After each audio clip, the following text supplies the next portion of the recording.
Welcome to this third in the series of Embodying Histories seminars. I don't know if you can hear that, but thunder's just broken outside my house.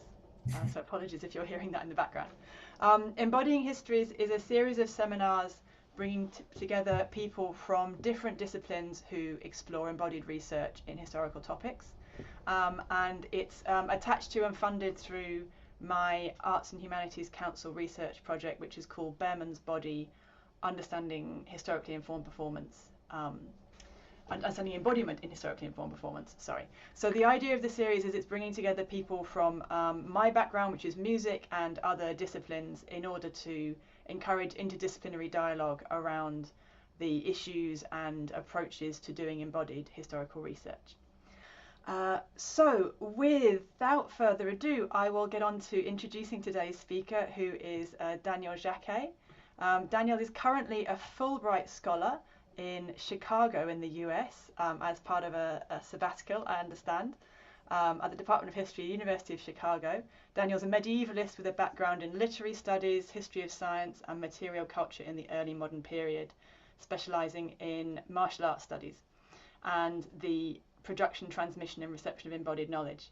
And your current Fulbright project also sounds fascinating, Daniel, about the reception of Swedish gymnastics in the 19th century America. But I believe today we've got a bit of a different focus, so I'll hand over to you to introduce your talk. Thank you very much, Emily. And sorry, as you can hear, I'm a native French speaker, so sometimes I have broken English, but I think, yeah, if you don't understand anything, just interrupt me. And I would like to, I entitled this presentation, Playing with Swords.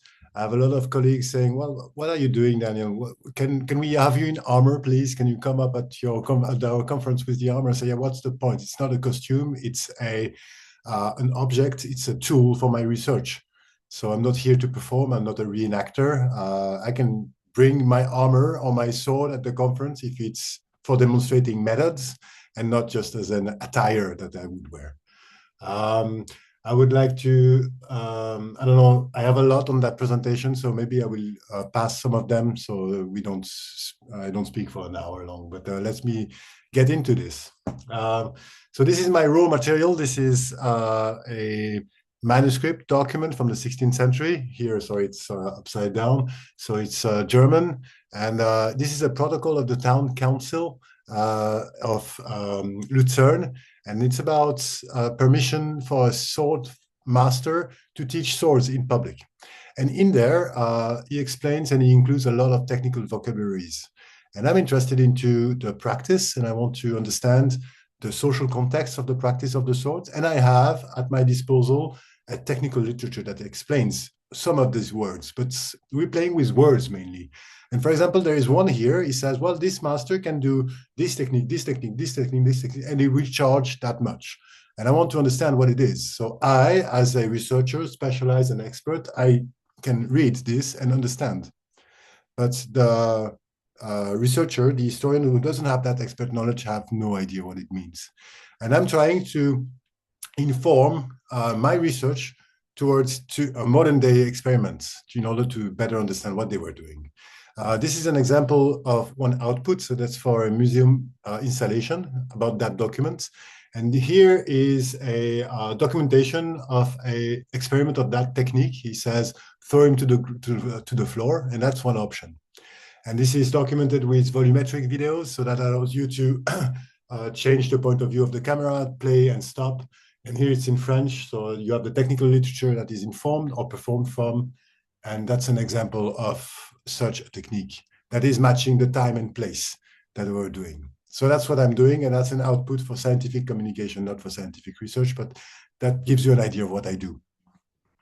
So now that we've seen this, if we are thinking now methodologically, I'm an historian, so I'm thinking that, I don't know, in 2,500 500 years, someone would be interested into the culture of driving a car.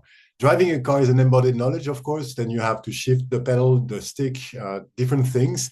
And if you want to learn this, of course, you don't read a book. You jump in a car and you do it. And when that knowledge has disappeared because the material culture is away, what you have as an historian is material remains, cars, technical manuals, and maybe other type of equipment. But in order to better understand how it works, you might have to redo some of these experiments. So this is an exploratory way. I will go deeper into this, but basically it's not only about text. My issue is that I'm working with embodied knowledge, and we have no material remains that gives us an exact clue. So I'm not trying to go as a musicologist. I'm not aiming to have an authentic performance. I'm trying to use performance as a way to better understand the texts or the material remain that it in the days of old, when knights were bold, sorry about the a sound. chap really had to be tough to impress his girlfriend. Yes. Of course, for centuries now, the nearest we've ever got to dressing up in armor and fighting with lance on a fiery white charger is when we've been daydreaming. But now at last we've found a solution to the eternal question, is he man or mouse? For jousting is on its way back. At Wembley in Middlesex, we're just in time to witness a special tournament. And these two gentlemen were interested into the practice of jousting, and this is a documentation of one of their experiments. And they don't ride horses. They wear crappy armor.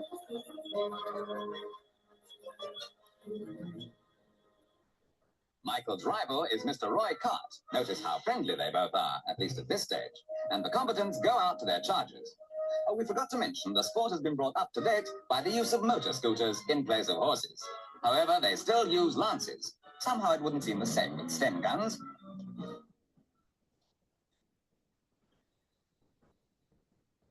So I let it play out until they try to touch each other. Are made for the battle. In the old days, of course, horse and rider were trained to the nth degree of stamina and understanding. But today it's much simpler. The rider merely sits tight and does his best to forget the highway code.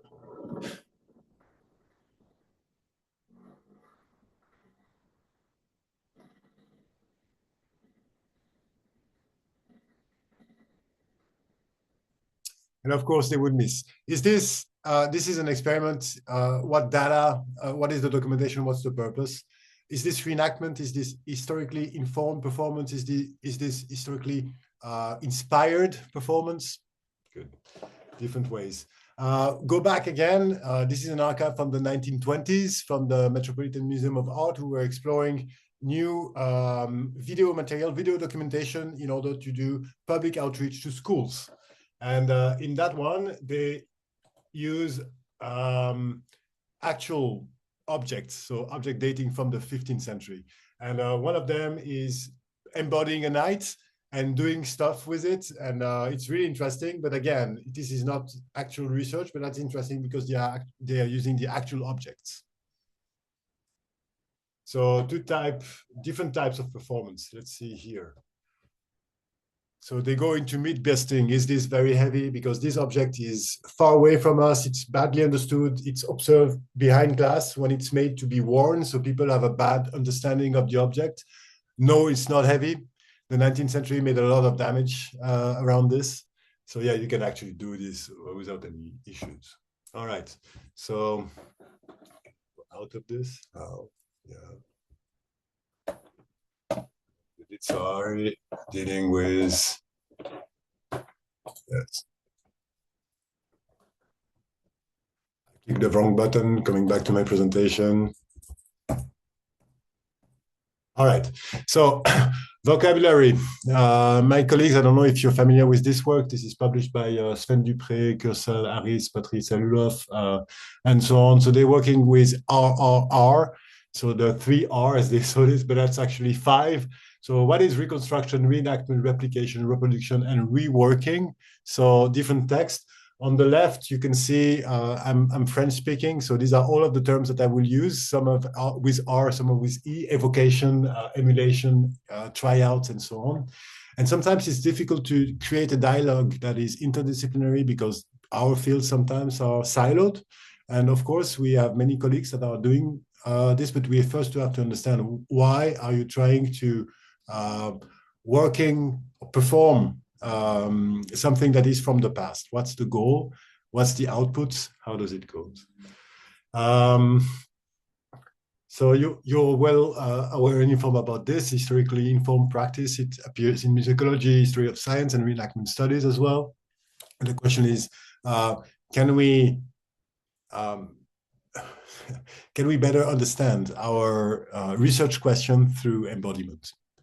And then what's the point? Is this only the body of the researcher, or is this something that you observed with others? If you're familiar with this, the hard one, so historically accurate reconstruction techniques, comes from making a knowing project mainly, but it has spins off, and this is about material culture. So here you're reproducing an experiment or reproducing a recipe, and then you're working with materials. So it's in between documents and material objects, and the crossing two disciplines. That is usually natural science. Then where are we in between epistemologies? So I think what's the place of experience in the disciplinary approaches nowadays in the humanities, more or less, and this is my take. So you can find this easily in archaeology, in anthropology, and in history as well. And all of these subdisciplines or disciplines have history about this, and sometimes it's quite messy. So the first one doing anything experimental in the 1960s were the archaeologists. And they start their process with an object. Then they ask questions to this object, which might involve embodiment. And at the end of their experience, they go back to the objects. I am working with gestures, and I have no remains. So I don't have muscles. I have bones. We have traces, use-wear traces that we can use, but that's not the same. Interestingly enough, that causes some tension. Let me read this with you. At the outset of it, it is a fundamental tenet that experiment has absolutely nothing to do with the exercise of living in the past, dressing in period costumes, reenactment of past events, or indeed the teaching of well-understood techniques, which may well have been originally established by the experimental process, an archaeologist talking, like, for example, lithic technology, pottery manufacture, or laying mosaics. The former are at best theater, at worst the satisfaction of character deficiencies. The latter are simple skills which, should they need to be acquired, require learning. So they're really mad about a misuse of a method that they made really scientifically sound, that is bad understood by the general audience and reused. And sometimes I also encounter this. I have been trying for 15 years to make what I'm doing scientifically sound. And some of my colleagues or some people say, oh, but Daniel Jacquet is doing like this. So that is science. And they replicate this without understanding what's the goal. Interesting. So the classical experimental archaeology, so it's a cyclic process and tryouts, but actually the whole thing, the experience itself is documented and yields data. And these data can be reproduced or not reproduced by other researchers, but that's the point. If you look to experimental anthropology, so this is more about observing a living cultural objects ritual process that may require the researcher to learn a skill or just to observe from outside, but it's also part of the research. But this is living examples. So the embodied knowledge that you're trying to research is still practiced. And this is a very old subfield, actually, if we look into what is called Marcel Mauss, the technique du corps. So how is swimming in 19s or 1800s. And Ben, who is talking into this series as well, did some of his, put some of his thought in his book already, I don't know, 5-6 years ago, more even.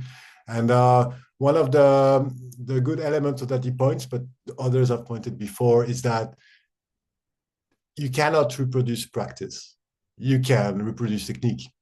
So technique is a vehicle to communicate embodied knowledge, but you cannot claim as a reenactor or a researcher to replicate an exact practice 1.1, so exact reproduction or restitution, if we want to use the term. But you can do this with technique, not practice. And other long tradition about the history of science, they have detailed description of experiments, and the fact that to redo the experiments help us to understand their knowledge. and it invokes the body as well. So they also have a method. So all of these exist, and there are many more. And I haven't talked about musicologists or others, but this is just to give a map of where I was playing when I was doing my PhD, trying to understand where I can come up with the methods. What is clear is that when I'm talking to historians, they have no archaeological background, they have no understanding of material culture, and I'm trying to play with words. So there is a very huge difference between experiencing and experimenting.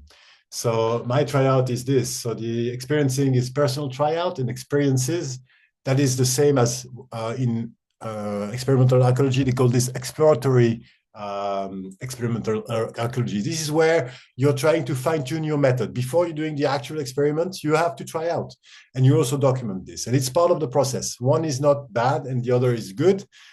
You cannot experiment without experiencing. You cannot be experimenting without experiencing. And experimenting is documented experience following a scientific method, allowing a qualitative or a quantitative result. So two different setups, basically. All right, in my case, I was thinking of what I could present to you today. I was willing to go into one case study that I had. My research question, I had technical literature available, a lot of sources to explain how people were fighting. And this is a technical literature because it's attempts to write down embodied knowledge. They were producing something. Is this an access or a window into an actual knowledge? Question can be answered later, but okay, we have all of that material. And in those manuscripts, they clearly say that if you want to twist an arm or to do an arm lock, you would do it differently if you have an armor or if you don't have an armor. Obvious, yeah? But my question is how much?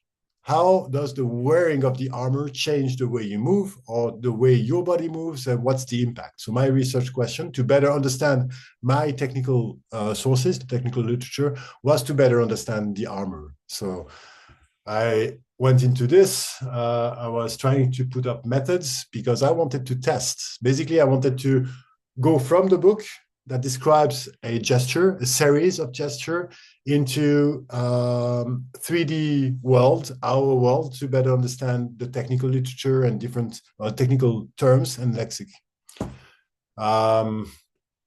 I went really quickly with this distinction between implicit and explicit knowledge. This comes from Polanyi. So the idea is that you can have something that is objectively written and something that is explicitly written, and something that is a shared knowledge between the producer of the knowledge and the recipient, intended recipient, that you don't need to explain. Exactly with cooking recipes. So you don't explain all of the operational details, you just go with the thing that you have to remember if you're a professional. If you're not a professional, you don't have this shared embodied knowledge, then you have to reconstruct it. So it's like a puzzle. And in my case, it's finding what are the missing pieces to that puzzle by a serious study, an objective study of the material at hand. And it can be also augmented with material culture. All right, two case studies. For example, I was interested into range of motion and energy expenditure. So how much would I be restricted in my armor, and how much would I be exhausted or less exhausted?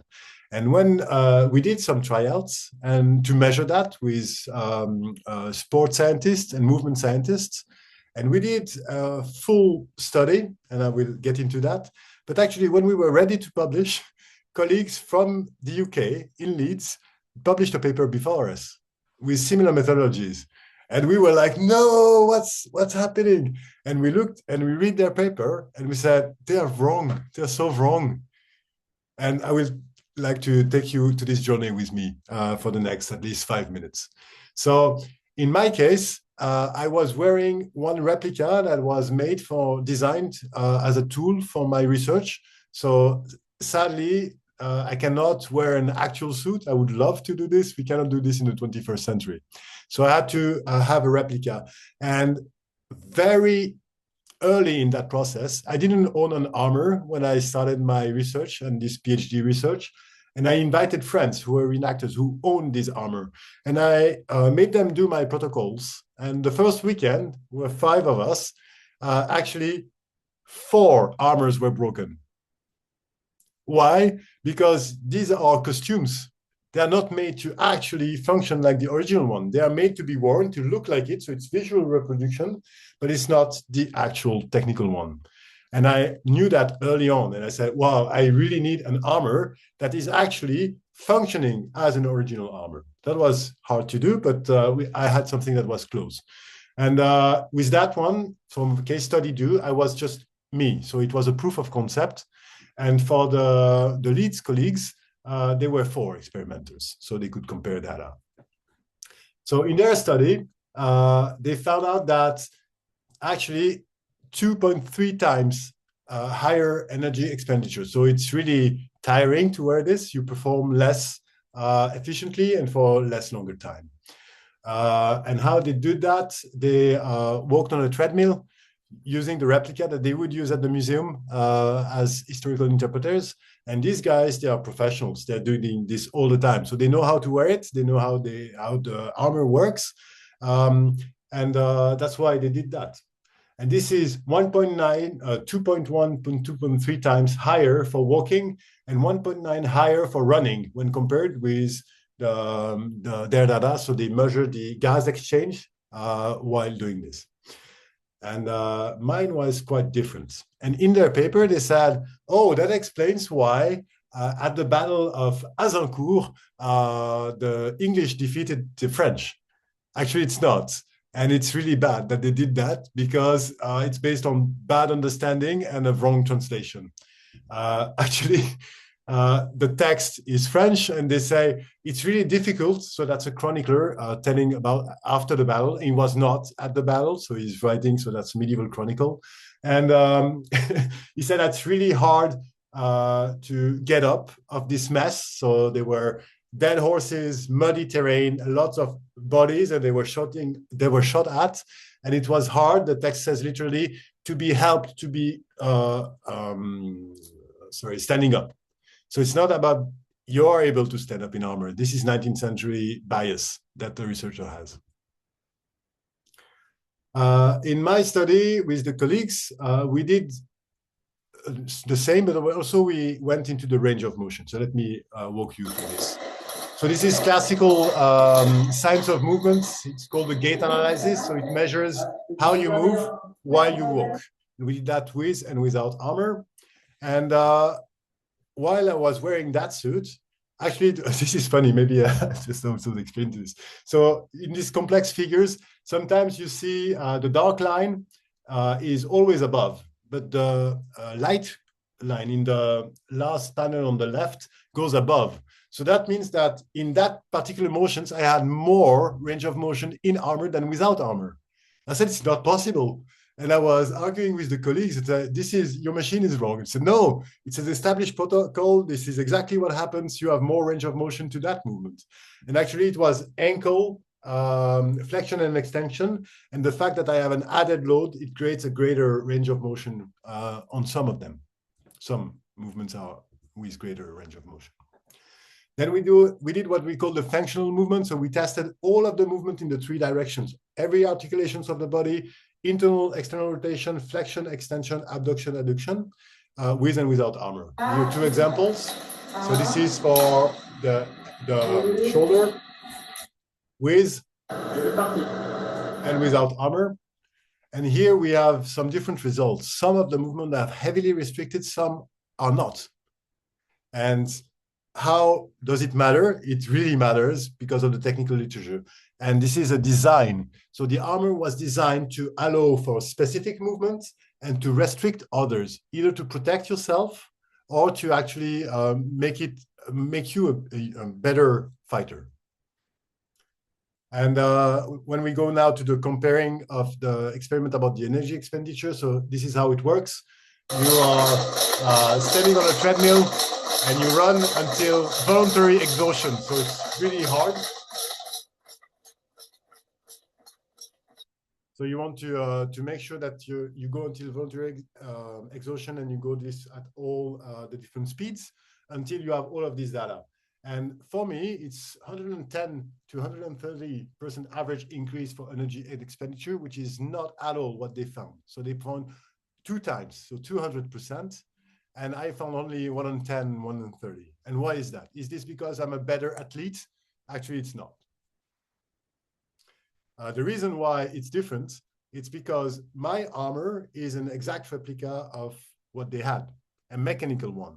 What they were wearing was not. So that's really, really, really important. If you want to involve material culture into your experiment, especially if you look at mechanical properties, you really have to have something that is mechanically functioning and nothing to do with visual elements. I don't care if my rivet has a decoration of flower on the original and not on the tool that I'm wearing. I want it to behave exactly the same. And I can go into details as to why. And also, there is another piece to this. A lot of my friends, colleagues, researchers that are wearing the armor, they wear it occasionally. Even the physical interpreters. So it's part of their work. So they work it maybe weekly. And I have worn armor, and I often, I directly see that my body was with unease in that armor because it was not accustomed. So by wearing it daily for 3 hours, 6 days on 7 for more than 1 year, that's what I did before the experiment, my body was not the exact one that a knight in the 15th century would be, but very closer. So I build up muscles, like the center of gravity change with the added load. And you also have to have your brain to be aware of this. And all of these little changes has an increased impact on your performance, especially mobility and energy expenditure. So I was wearing a better suit of armor, and I was more prepared than the experimenters. And that's why the results are so different. And that is crazy if you think about it, because everybody trusts publications, peer-reviewed journals, and they would say, oh, that's great. So someone has done the work, but actually it's not. And I've wrote about this, not about armor, but I was on the left, you can see one book about something that is dear to the heart of military historians in the UK. It's the history of bow. And there is tons of historiography about this, about how you shoot a bow, and is the bow very efficient or not efficient. And there's a whole field of discussion about this. And they did the same already in the 90s. They tried to reproduce the shooting of a bow and arrow against metal to have better understanding. But a lot of the experiments that they did were wrongly done. And the results that were yielded then impacted a lot the discussion of the scholarship. And that's very interesting to watch. So a lot of things can go wrong, and we're still trying out. And it's more about a general understanding of the research question. Always go back to the research question and evaluate your process. And like experimental archaeologist is a cycle. So it doesn't mean that if your first tryout are not the best, it yields results, but these results can be wrong and can be improved further down the line. All right, so what I did basically was try to create a method in order to yield data that you can compile and analyze, and obviously you can reproduce. So it's the identification and quantification of implicit knowledge, the one missing pieces in our books or in the text that I'm working with. So it's important. That's a key for me to study those books. And then there is this experiences versus experimenting. So this is trying out. You have to try out, and sometimes you have to improve. And then you have different things that comes along the way, and that were unexpected. On the right, you can see something that is weird with a famous singer that were wearing corsets. So if you look at his waistline, that is very similar to the one that you have in medieval iconography. And this is something that I actually experimented as well. So we have all of those data and objects, And what we don't have, implicit knowledge, is what they were wearing under. And actually that defines the way you move. So in my first experiments and tryout, I had a loose doublet. So here I was not constrained at the waistline. And actually it gave a lot of issues. And this was unknown, nobody researched that. And museum professionals around the world, reenactors, some of them had that knowledge but didn't figure it out. If you don't constrain your waist, when I close my doublet, I lose 6 centimeters of waistline, then my body cannot work. Do you want me to explain this better, or maybe during questions and answer? We'll see. But this is like a key element, a technical one, that completely changed all of the data that I had. So I had to start again. All right. And along the way, other outputs. So soon I said, it's interesting to try to communicate this to colleagues and to write complicated scientific papers that maybe 10% will read. And it's very different to try to go into, I don't know, share some of the discoveries with a broader audience and our public. Very early on in my career, I said, I want to go to museums. And this was about myth busting, because these objects that I were deeply interested in, swords and armor, were badly understood objects. So I did some scientific communication with this. I did public engagement method with kids most of the time. This is where you can undo the 19th century trouble stereotypes that we are dealing with. And I try to turn into doing proper museological installations as well. A few examples. In my portfolio, you can have the link. There is all of the videos. Some of them, that was crazy for me. The first one I did at the beginning of my PhD research for the National Museum in France, in Paris, it has 5 million views. And I just gave them away. And my colleague said, well, you should monetize it, man. You'll be rich. I said, it's not my work. This is just scientific communication. But yeah, these videos are pretty serious. They're nice to watch, and they've been all around the internet. We're not watching it. You can watch it later. This is with kids. So it's about to introduce them by an expert in schools or in museums into new discoveries, and basically busting myths and knowledge about this knightly culture or the objects that are badly understood. And that requires breaking syllabus, wrestling with different solutions about you don't want to hurt the kids. And then how do you give a museum visitor a sword in the hand? Because the armor is made to be worn, the sword is meant to be handled. And how do you do this safely? So you have to find out different things. You can provide videos, demonstration, but actually what you want to do is the visitor to actually experience it. So we're trying to design different elements in order for them not to poke the eyes of the other visitor when he's arming the sword or others. This is Hong Kong. So that's another one. This is the early work. It's been 10 years already. So this is with early motion capture and reconstruction about the motion. So this is a series of performed motions. Like if you're doing martial arts today, you will learn forms. So this is a martial arts form from the 16th century that is carefully written down. But a non-expert cannot understand this. So it's a visual glossary to an edition of a 16th century text. And this is what I wanted to do and develop for my research. This you've seen. Yeah, and that's it. So I'm happy to have a question and answer, or go to more details in some of the things that I talked to you about, or just have this discussion about methods.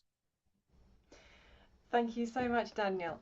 I mean, I think it'd be great to just open, if anyone would like Daniel to expand on any of the areas he's already touched on, because it's been an amazing whistle-stop tour. So either stick in the chat or yeah, do let us know if there's any areas you'd like him to go into a bit more detail on, because we have plenty of time for that.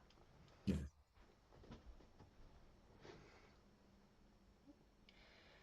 I mean, I think I would be interested in terms of your experimental method. What degree of consistency are you looking for in order to feel like what you've done is solid, is replicatable or generalizable.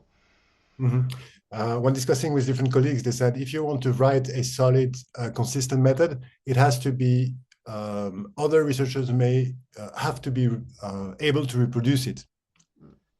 And I say, yeah, but my body has been tailor-fitted for this experiment, so I cannot expect colleagues to, if I ask a colleague to do this, he will yield other results. And that's not the goal. I said it's not about quantitative analysis, it's qualitative analysis. So it gives you, I don't know, more freedom, because what I want is to yield answers about plausible interpretations.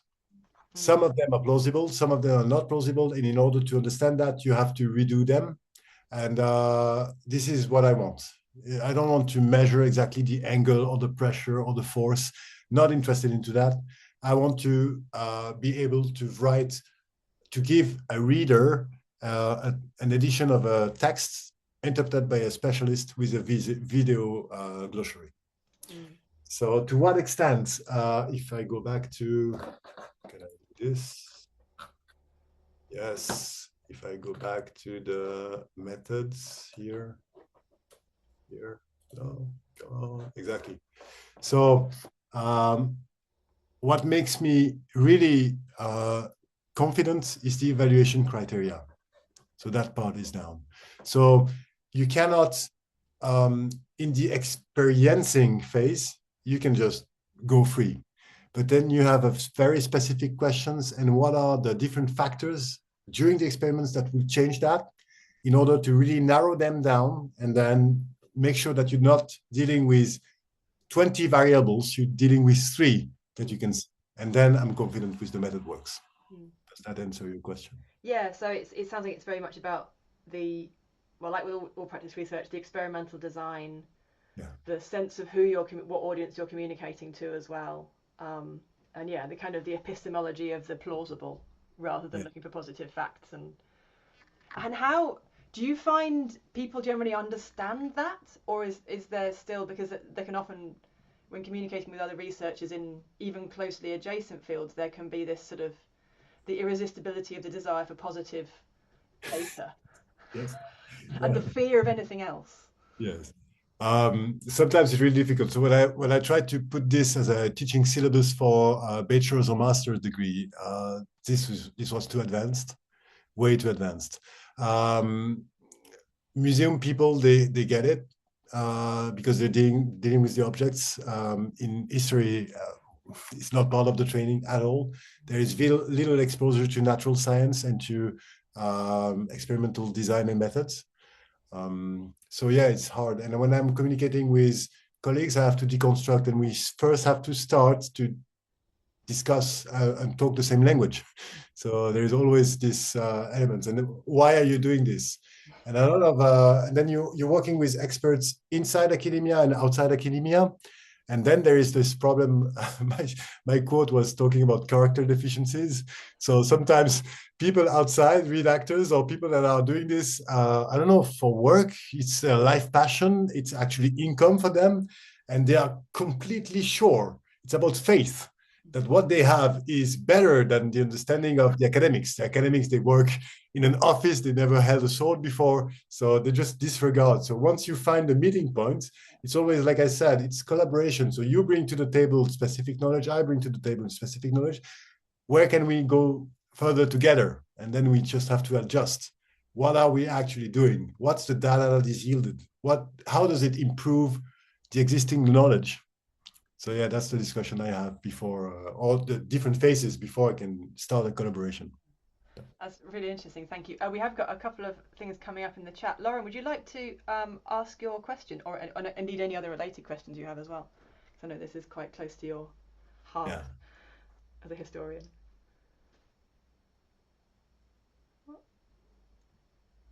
I don't know if Lauren can get on the mic or not, because I know that. Okay, I can read it. So we have a question. Okay, yeah. We have a question. Why did you choose plate armor and not brigandine? Yeah, because the assumption is that brigandine is more flexible, but actually the torso element is not a problem. The brigandine, so it's a similar as a breastplate, so it's a torso protection, front and back, but it's not aligning with the full body. And what I was interested into when I read all of these texts about what we call the fight books, they clearly distinguish between unarmored fighting and armored fighting. And when they say armored fighting, it's the full armor, body armor. So brigandine can be part of it. So the experiments could work, but you need to have the full one. So then you need to attach to your brigandine pauldrons, arm defenses, and the whole thing. Otherwise, it doesn't make sense. Otherwise, if you're just wearing a brigandine, it would be the same as civilian fencing, so unarmored fencing. Won't change the way you move. And Ollie, do you want to jump in, or should we go from your written question? Oh, hi, Ollie. Hi. Yeah, thank you so much, Daniel. It's been fascinating so far. I was just wondering whether I was really intrigued by your kind of separating the sort of stages of research into a sort of an early experiencing stage, Yes. and then a more formalized experimenting, which I think is a really useful kind of model.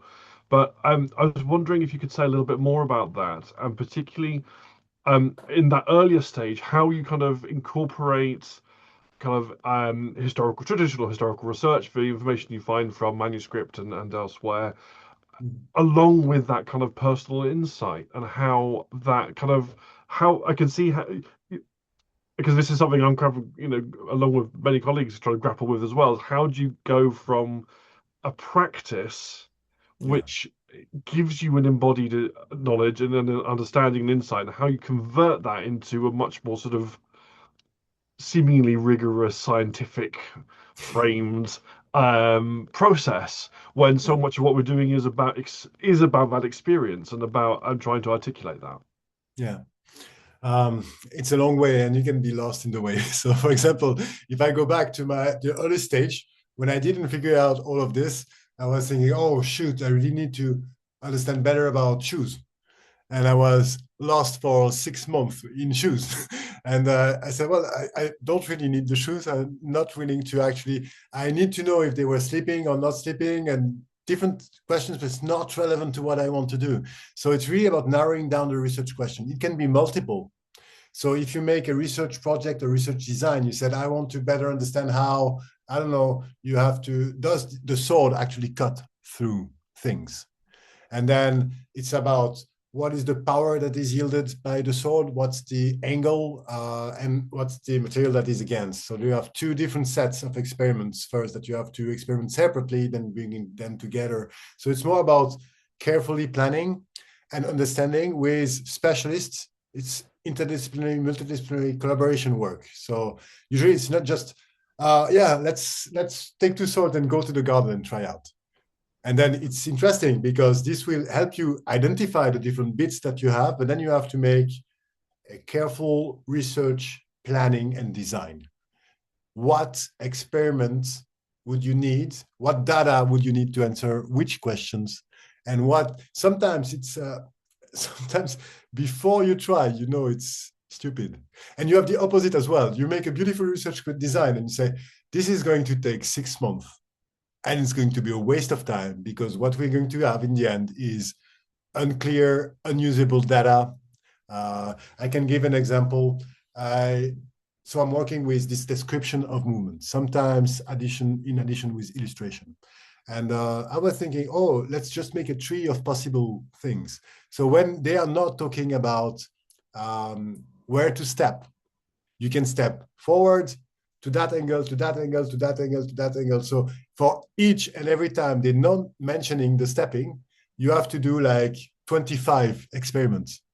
And already, like the dance studies researchers, they do experimenting at the table. Are you familiar with that concept?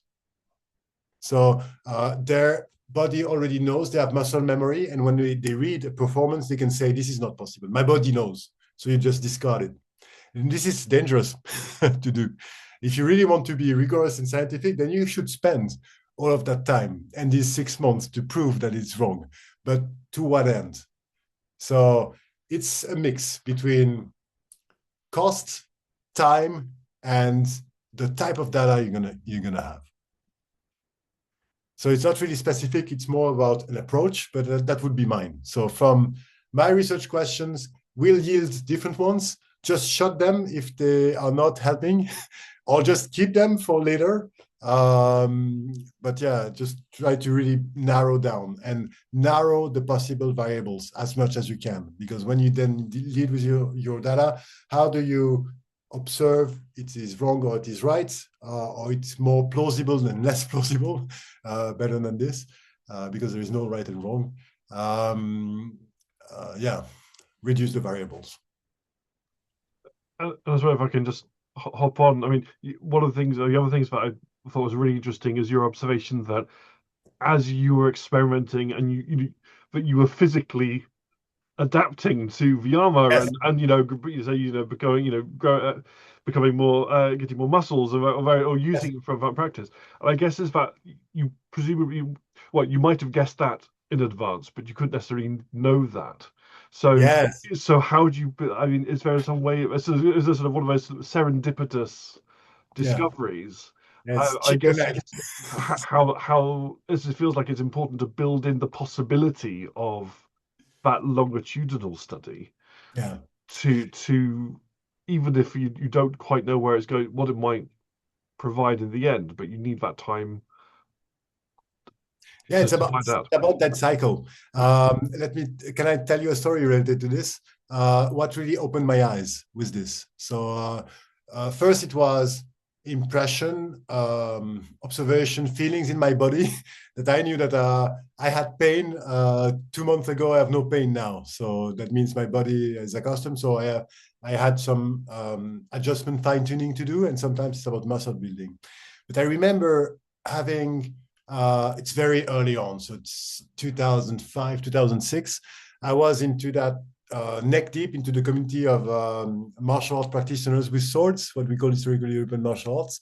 And my model was one guy, I really liked him. So he had an academic background and he said, I only want to work with one. And he spent 10 years to make a critical edition of one manuscript, not willing to be in contact with other practice. So he said, I really want to practice only by this. And his research design, his interpretation design was, is my body able to do that movement? Yes, no. If no, my interpretation is wrong. And after 3 years of daily practice, his body wasn't able to do it. So he had to go back into his early description because his body has changed. And that's crazy because you cannot plan. If you start, you're a beginner into this, you have no idea that could happen. So yeah, it's about, again, diet. I always have these questions. Oh, your body is not the one at the night. You're not walking the same. You're not eating the same thing. You don't have the same muscles. Yes, but I don't care because there is not 20 ways to twist an arm. However, there is 2 ways to twist that arm in that particular concept. And if you wear that type of armor, then you will have a different result. And that's what I'm studying. Great, thank you. Yeah, pleasure. Brilliant, thanks so much. We've got some questions from Lauren's students in the chat, but just to respond as well to what you were just saying, because one other thing I was struck by was the case that you have made here for long-term engagement with a practice as being crucial to meaningful research. I think that's something which can be so difficult to articulate when you're trying to get research funded or research supported. Yes. Because academia likes a 3-month or a 6-month or a 1 year, Yes. short-term projects which have guaranteed results. And in practice research, the research question is often what happens if, Yes. rather than a kind of or already defined hypothesis. And so I guess for all of us doing this kind of research, actually being able to make the case that for the importance of long-term engagement that will therefore yield responses to the what happened if question as being a rigorous academic approach it's kind of universally helpful, that one, because we can say, yes, I don't know what will happen, but I can tell you that we're not going to find out anything unless we do it for a longitudinal study. And risk assessment as well. What is really difficult is to explain or argue that you need to have expert knowledge And usually in grant writing, it's about finding the right expert. So who is the right, if the researcher itself cannot have or cannot build experience himself, you just have to go to experts. And I'm always making the argument, no, it is crucial that the researcher himself go through the experimental process if he's looking into embodied knowledge. Yeah. Doesn't matter if he cannot reproduce the actual practice that he studies, but he has to understand the technique. This is especially in costumes. And I had headbutting discussion with researchers, dance researchers, who are reproducing ballet dances from the 18th century, and they are really deep into their methods. But I said, well, can you wear the attire that they were wearing? Because I bet your result would be different. So no, we don't do that. So yeah, you don't do that because of academic culture, but actually, can you just stay away? We're doing research, so we are free to actually, we should be free to actually do that. And I mean, in music, wearing costume is sometimes presented as self-evidently ridiculous. Yes. Yes. And embarrassing. So I know, yeah. So Lauren and her class have some questions. Yes. Lauren says they're all doing reperformance projects and performance research. Yes. The question is, and I'll read it for everyone else as well. How do you balance using primary sources, so text and images, and taking from experience? How do you not completely disregard one or the other when there's a contradiction? Is one more trustworthy than the other? All right. Just rereading the question. How do you completely disregard one or the other? So I never disregard my primary sources if I have selected it carefully. In my case, what I did, so this is work before you do a reperformance. I have a body of literature that is wide. I have 500 sources. And out of these 500 sources, some of them cannot be used. You remember about this explicit and implicit parts? Some sources have too much holes in them to do anything that can be closed. Or you can do anything and call it closed, because then you can twist. So it's more about a careful, really my key or my grid before I'm choosing to get into a performance of any kind. I'm looking at what type of documents I have. And some of them, it's not enough or it's problematic. So that's a tough one. And it really depends on your field. I have colleagues who are working with performance in theater, for example, in the 15th and 16th century. And what they have is only the texts and some didascalies and some information, but not enough to actually redo the performance. So the performance is inspired by text, but not enough information about the space and the movement. And then if you have a few illustrations, especially if they are not connected with the text, it's a recipe for disaster. I will give you one example. I have early on, there is someone that was willing, it's again about shooting the bow, and someone did a research, and she was using database of iconographies and was doing serial comparison of them without context. So she was just taking those, and actually more than 75% of her corpus could be wiped out for different reasons, because the artist was not trying to actually describe the movement. He was using artistic license, or it's not a technical manual. And some of them, then the research, the primary sources would definitely inform your practice. I don't know, I'm going a little bit too far and I'm trying to refocus on the question. So the key is a fine selection of your primary sources. And then if your experiment shows you that you have troubles, you don't find the answer or the missing pieces you have in your documents, maybe you have to go back to the first case and say, oh, while doing this experiencing phase, I have discovered or observed that I'm missing that information and that information and that information, and I need to find it. So is this about material culture, objects, illustration, documents? Maybe you have to go somewhere else. Does that answer the question? And I, can you I maybe see give this. us can you maybe give us an example of a time when you've got a certain way into an experiment and you felt that it wasn't like it's just not working. The primary source Yeah, seems to say one thing, the results are saying yeah, something else. And yeah. how did you navigate that?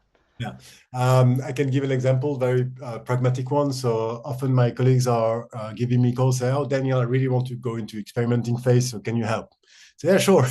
And I'm going, and this is one guy that is interesting into fighting with shields and a sword, and in a earlier historical period, so the 12th to 13th century, and he's working with iconography basically, and it's group combat, so it's not one-on-one, it's multiple.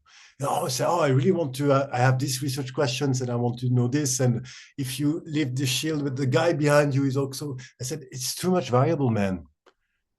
What are you actually trying to do? Because it's interesting to get into the sensation of a battlefield, but are you interested into better understanding what is the feeling to be in a battlefield? Or are you trying to comment on one specific type of illustrations, like you have to do this? If this is only technical, and like you have to move the shield this way and not this way or this way, then you don't need 20 guys on the scene. And you don't need to say, oh, or I don't know, if you collect information and data from your experiment, then you always have to have someone that is outside. So always someone that is trying to check the protocol. Usually it's a team of 5 at least. And I have someone documenting the video, someone going through the protocol, one guy that is observing, and 2 practitioners. That's 5 people. And then you ask questions just after the experiment, design questions that is based to help the researcher to go through the evaluation criteria, like how did you feel? Was it hard? Is this movement harder than this one? If you can have that, that's perfect. But if you have people that are unprepared on the scene and it goes everywhere and the data then is corrupted with a lot of noise, then it's recipe for failures. So I said, yeah, it's interesting. You can do this for public outreach. You can do this for different type of experiments, for reenactors, for an immersive experience. But for your research, you don't need to have 20 people on the scene, and you don't need to do this. It's too complicated. There would be too much noise. Thank you. Anyone else like to jump in with some questions?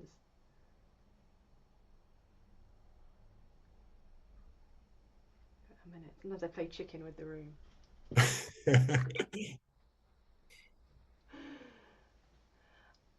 I'm interested. I think one of the differences I'm hearing between your approach and what I've been doing in performing arts, and I know that what Lauren and I have talked, Lauren's described to us in terms of some of her work as well around medieval monasticism, is I can see that you've built this methodology which is very tightly focused on this very rigorous approach of drilling down to minimal variables.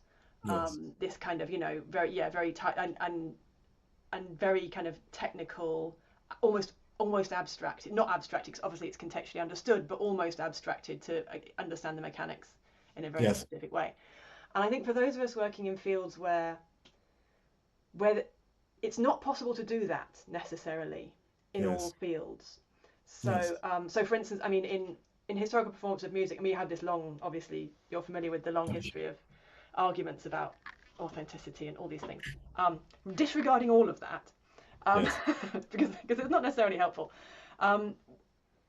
The way that I'm trying to look at this and learning from work like yours, for instance, is that on the one hand we can build research and experimental systems potentially that look at interpreting texts through practice, and on the other hand we can do things which are towards building artistic outputs, and they're in the criteria of artistic research and that epistemology, which is different again. Sometimes these things are going to feed into each other, but there's a sort of a trajectory between them.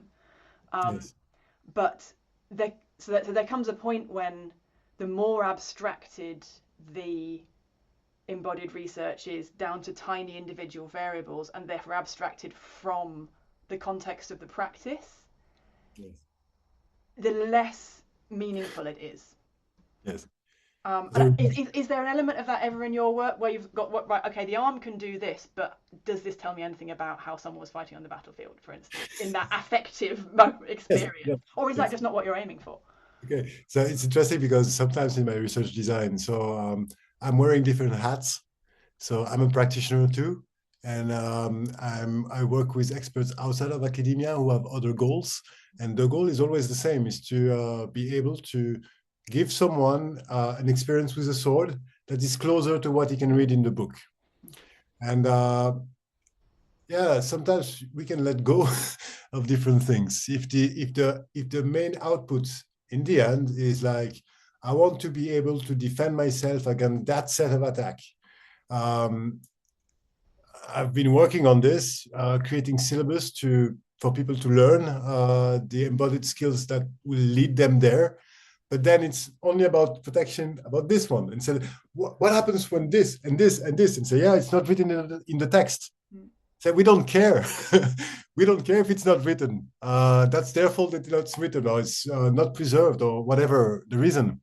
So because we don't have an information doesn't mean that we cannot build a puzzle with different new pieces. But then we really have to, I think it's the duty of the researcher to say, my approach can be vetted to the analysis of that. And this is a blind spot. And this is a blind spot because we don't have any documents, equipments, material objects to answer those questions. But if we disregard them, we cannot do the thing. So this is about not freedom, but just to be honest, I can back up and document that part, that gesture, that motion. But in my performance, that is a whole, then this is the documented part, this is the undocumented part. This is made up by me. And by me or by a careful, long preparation to find this missing puzzle that is possible throughout the documents that we have. And that's okay. Because if you want to, I don't know, I have had people doing some, we have manuals to how to cut the meat at the prince table. And very specific motion again. And in order to redo that performance or to yield some information for the researcher to be able to, and the practitioners to be able to actually do this, he had to go just cut meat a week at a butcher. And that's fine. And then he came back and said, well, but in the 15th century, they were doing it wrong because this is the best way, according to this knowledge. I say, yeah, that's exactly the problem. Be careful and stay away from, I don't know, the words are in French.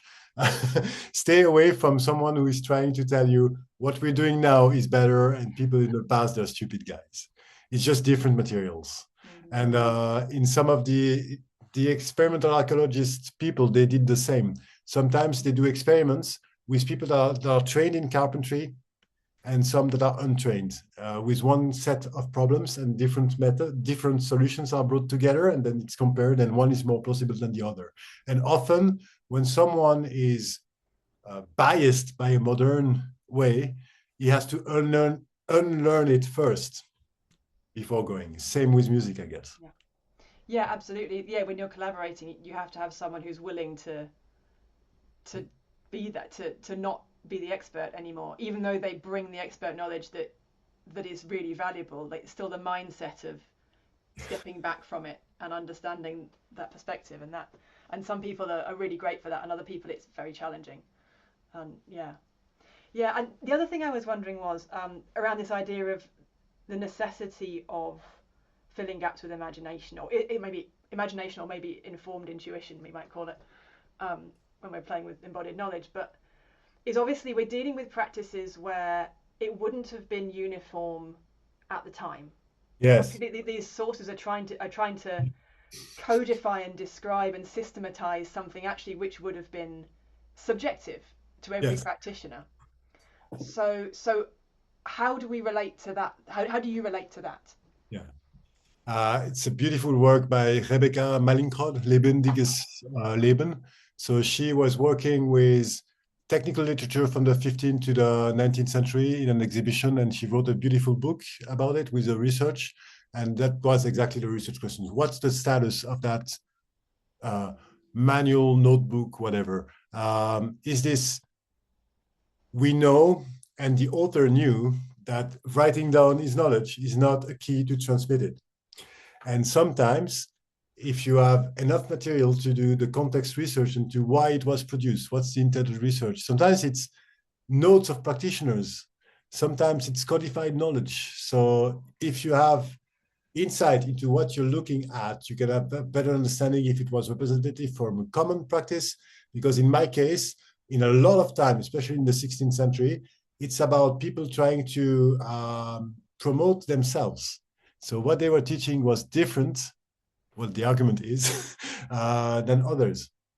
Or someone decides to, a master decides to say, well, I will make a new knowledge. And it's very different from what it was commonly taught. So what are we actually doing? And the research question for me is always, well, no research question. Before I start to use one source, I try to understand better about the context of the production, what's the intended audience, and more importantly for me, what's the relation between the guy who wrote it and the knowledge holder as the expert. And sometimes this is produced by copying other books, and there was no Marshall expert into the process. And I have many, many examples that are really funny about how the book that you're studying, you can actually put it to the trash. It has nothing to do with, it's wrong. I have been with experts into this historical European martial arts stuff, and they were very careful, and they spent, like, it's voluntary work with passionate people for more than a year. And they were coming very closely to me and said, oh, look, we've done all of this work and we have all of the answers. This is great. I said, yeah, well, sadly, you picked the wrong book, because this was during the conservation history of the book. It has been repaginated and reworked together. And they were making arguments about the new order. And I said, oh, it's not the original order. Sorry. It goes to show how we all have to be such interdisciplinary experts to actually understand the material we're doing. It's the kind of the traditional source skills needed to back up the experimental research are really significant. And sometimes it's not there. I remember when going backwards to the choice of my armor, I said, I want an armor that is documented as being worn as a suit in the 15th century by one guy, and that matches the representation that I have in my books. And there was a choice of 10 worldwide, so it was not that much. And I went to each and every one of them, and sometimes the museum said, I said, well, I want to know when it was put together. Do you have documentation of this? Because someone could have chosen to put the wrong piece with the other one. So, and sometimes you didn't have that answer, or sometimes it's hidden because they wanted to present this as a full suit, but actually it was not, and they didn't give the information. So sometimes even the expert has the information, but because he works in an institution, it's about the institution reputation, he will not give it freely. So yeah, sometimes it's tough. You have to ask the questions. Yes, and be thorough, and don't I don't know for an answer. Deeper. Yeah. It's also hearing you talk about these source texts as well. It strikes me one of the problems we have with music treatises, again, technical documents, and again there is a temptation to treat them as positive information, as factual information, as descriptions of some kind of how everything was. And then we treat it as problematic that the author will often say, well, of course you can't really describe this, or you can't really explain it. But in fact, that's not a shortcoming. That's the author recognizing the limits, nature of that's an epistemic kind of acknowledgement by the author. They understood the limits of what they were doing. And actually sometimes it's us as modern academics who are so desperate for hard facts that we don't have as good as epistemological understanding of our sources as the people that created them. And so understanding and entering into a bit more of that and yeah, my 19th century case study that I use had a wonderful understanding of the limits of language and of languaging and representing musical practice and of the nature of practice actually. And so I've learned probably more from studying with him than, kind of from contemporary academia in some ways. Yeah, I can completely relate, and I have examples that sometimes it's especially for beautifully crafted manuscript. It's several workshops, and in some of them, hopefully we have some notes. And the guy who was writing this, oh, I'm sorry, but that's the fault of the painter if it's wrongly depicted. But actually, it's beautiful. But that also tells you that in a lot of time they would not be able to write that, and you assume that it's the best way, or the yeah, as you said, positive knowledge, and it's not. So yeah, be careful with your sources. Yeah.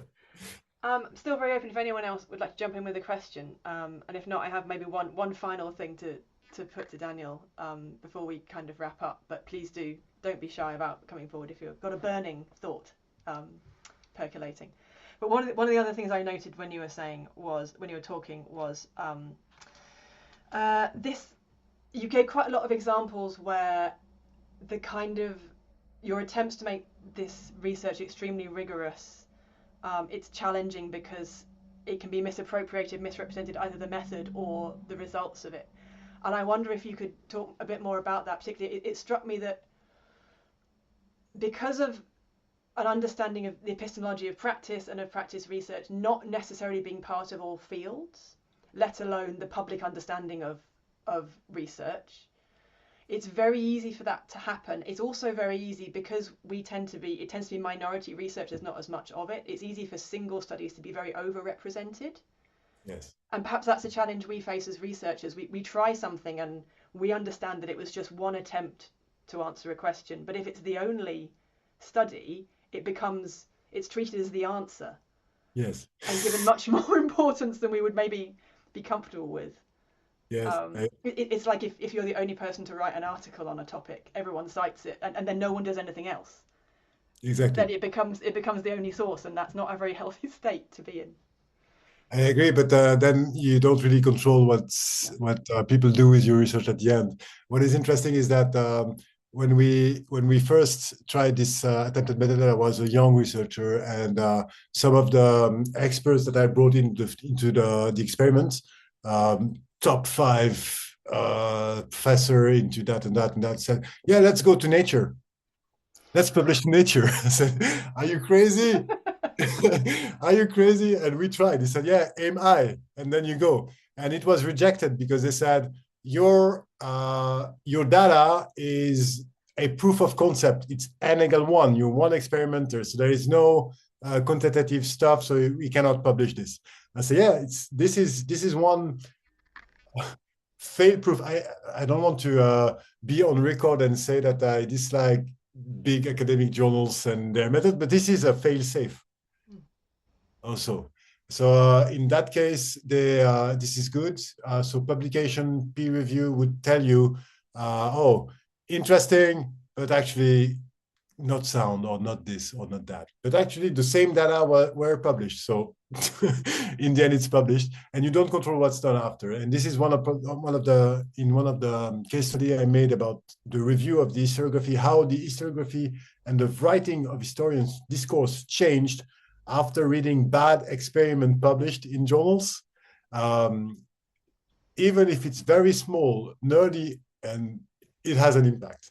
And that is great. This is how we make knowledge go forward. Don't make research in your own garage and never publish.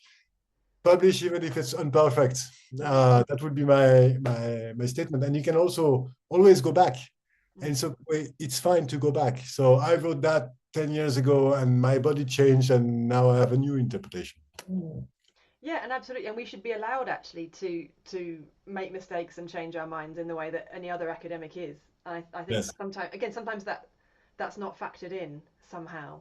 Kind of practice research can be afforded a kind of a concreteness that is not fair actually on us as again academics in progress. Yeah, but as always, when I don't know, we are in a field or a subfield that is growing, there is more interest, it's growing, and maybe in 10 or 20 years, we will have more methods, institutional discourse and support, and making our field more, I don't know, recognized. But for now, we are pioneers and explorers, and let's do this. We are allowed to do mistakes, and we are allowed to do this. It's fine. We're trying to bring this forward, and I'm looking, and I already had that. I had colleagues said, Daniel, what you've wrote is bullshit. Actually, it's not. It's completely wrong. I said, yeah, please have an argument with me. Yeah. Yeah, tell me why, and let's figure it out together. It's fine. I think that's a great note to end on. Let's be pioneers and explorers. Yes. And let's go out and make our mistakes and have our arguments. Thank you so much, Daniel, it's been such a stimulating and fascinating conversation. And thank you to everyone else as well who's come along, who's commented in the chat, who's just hopefully enjoyed it and found it useful. The next one of these seminars will be on the 22nd of April, and that's Ben Spatz and Webster MacDonald. And the sign-up link is in the same place you would have signed up for this one, whether that was on my website or on another source. So I hope to see many of you there. And do stay in touch if you found this useful. Let me know, and I'd love to be able to do more of these kind of things in future as well. So thank you very much. Thank you very much.